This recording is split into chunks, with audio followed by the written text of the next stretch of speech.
Now, is this lazy development because they used the same map over? Most likely, but that also shows that they clearly didn't think the entire story out fully like they did with Breath of the Wild. So where are the Sheikah Towers, the shrines? They're just gone with no real explanation at all.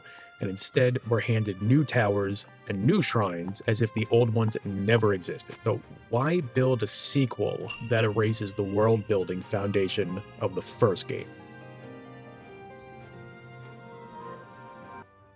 When you go to the Skyview Towers, they clearly have Sheikah technology. When you go to Hitino Lab, there's a broken down Guardian on top of the building. And inside, there's drawings and art posted on the wall of ancient technology and Sheikah technology. This is compounded by the fact that the Pura tablet clearly is built on Sheikah tech because Pura's a Sheikah, and it's clearly based on the Sheikah tablet from the first game. And this kind of thing, just it happens throughout the entire game. Certain NPCs acknowledge the first game and others don't. Are you serious? And then we have the time travel component, which I don't even know what to make heads or tails of this thing because it's also inconsistent. It would appear we're working with a Back to the Future timeline here. Great Scott! So Zelda goes back in time 10,000 years. We see her in the present now as a sky dragon. Okay, so she's existed in the same timeline still. And she also leaves the Pura tablet for Link at the Temple of Time, which she gets back from the custodian.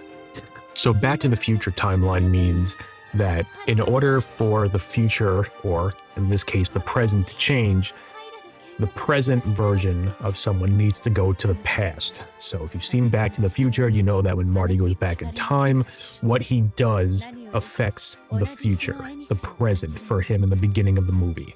That's how it's playing out here in this game. The problem here is that as soon as Ganondorf revives, he recognizes Zelda, knows her, and then he assumes, based on her descriptions of who Link is, that Link is Link, and that is the Master Sword. This can't happen based on the kind of time travel that they're using. He wouldn't have known who Zelda was until she went back in time, which hasn't happened yet. So it doesn't make any sense there.